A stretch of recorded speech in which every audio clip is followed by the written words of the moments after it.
So in the end I decided against the Namafeng Gongashan hike, simply because like one person is just too much. Like the amount of stuff you need to carry and the amount of different clothes you need, it's just too heavy, you know, and I don't really have that much time. So I'm just gonna drive my motorbike to the monastery and then hike up as far as I can and then come back.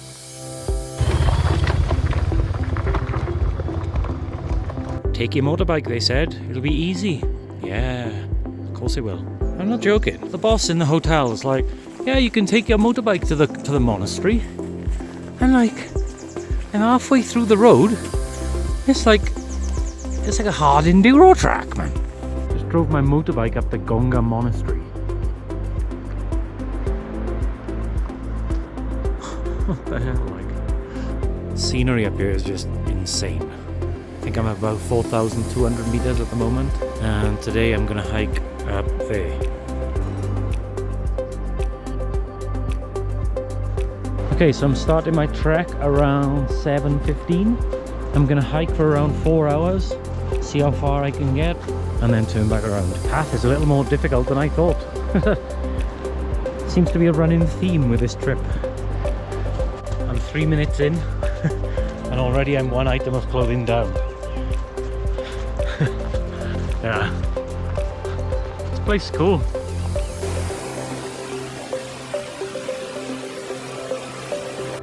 General rule, follow the horse shit. When you can't find any more horse shit, then you know you've gone wrong.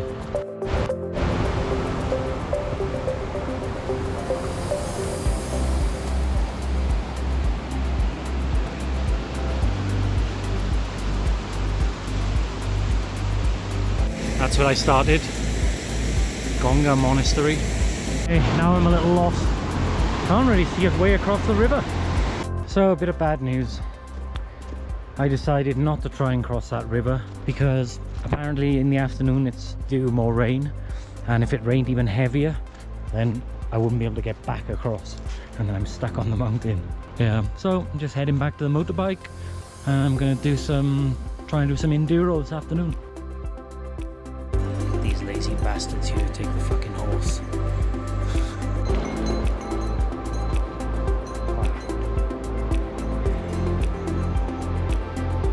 Poor bastard. I'm not joking. It's one of the wildest roads that I ever seen. It's like 1,000 meters down of hill climbs and 1,000 meters up.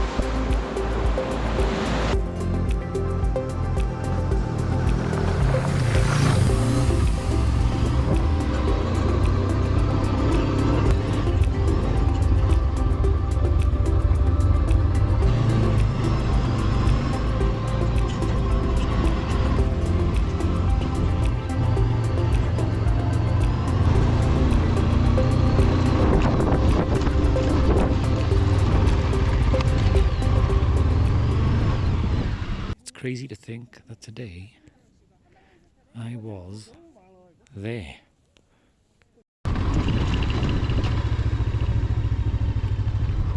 So right now I'm heading to Xichang, located in Sichuan province's Liangshan Autonomous Prefecture.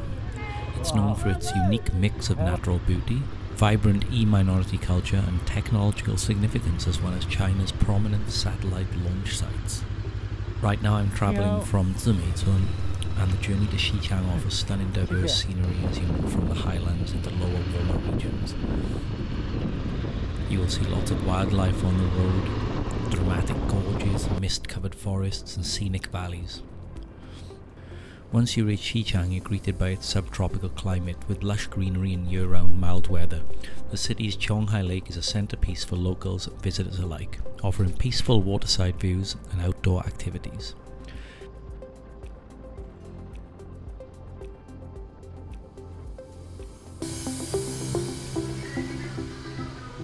So after a pretty uneventful day, I'm gonna have some Tibetan food, and this is like typical Tibetan food, yogurt.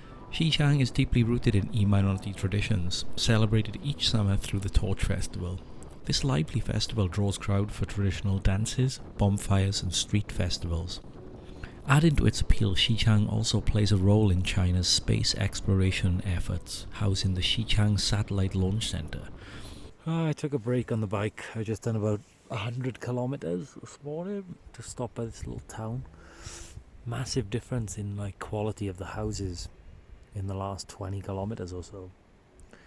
But you know, we are coming to one of the most poorest places in China, which is the Liangshan area.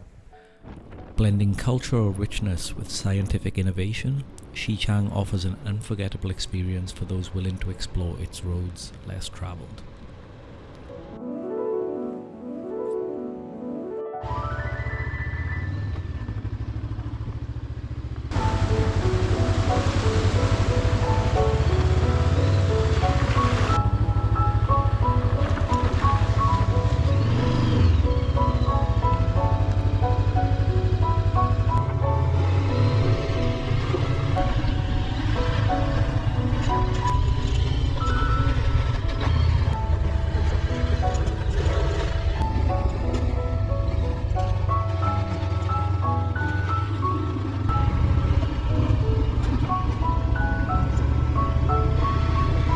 At some point we should double back on ourselves to the left.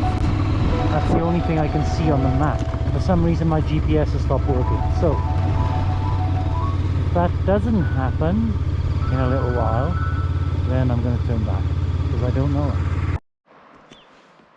Well, I had to call time on that adventure.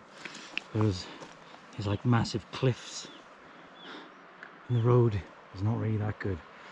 And I'm on my own, so if I fall, I'm dead. So I decided to keep on going. I looked up ahead and the road is actually pretty cool. So I was like, well, may as well try it. If all else fails, I can just turn back around, you know. Obviously, if I go off the edge of the cliff, I'm dead. It's like the remnants of an old village or something. To be honest, I don't really know where the path is now. Just kind of in the middle of this mountain. Oh, nice little hill climb. There's another one.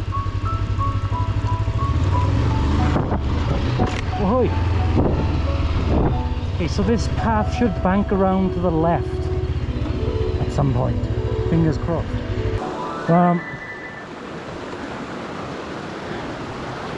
Unless I can find another way across, I'm definitely out of luck here.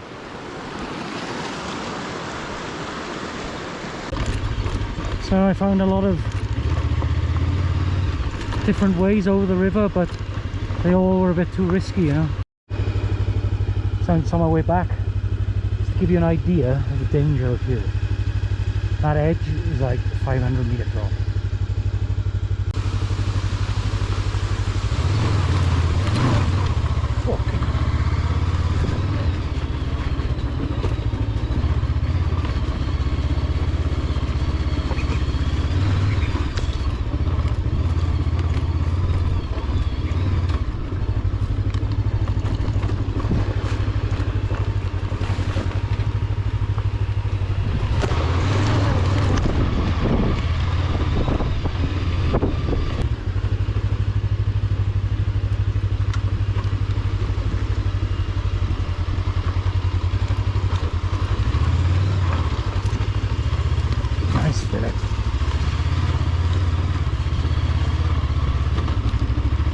Okay, it's almost all downhill from here.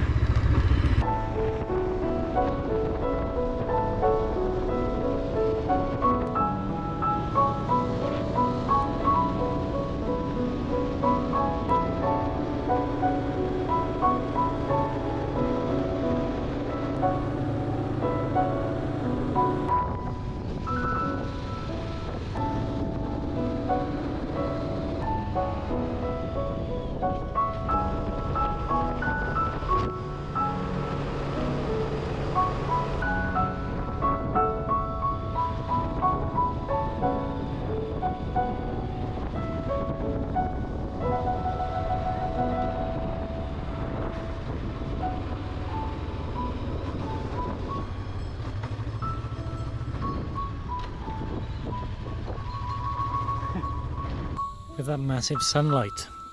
It's not really doing it much justice. This scenery is absolutely unbelievable. There's one house on top of that mountain, and they've built this road. Okay, it's road.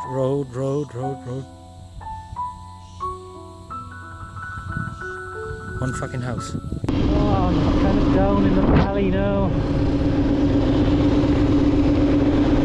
I've been driving for about 8 hours. I'm knackered.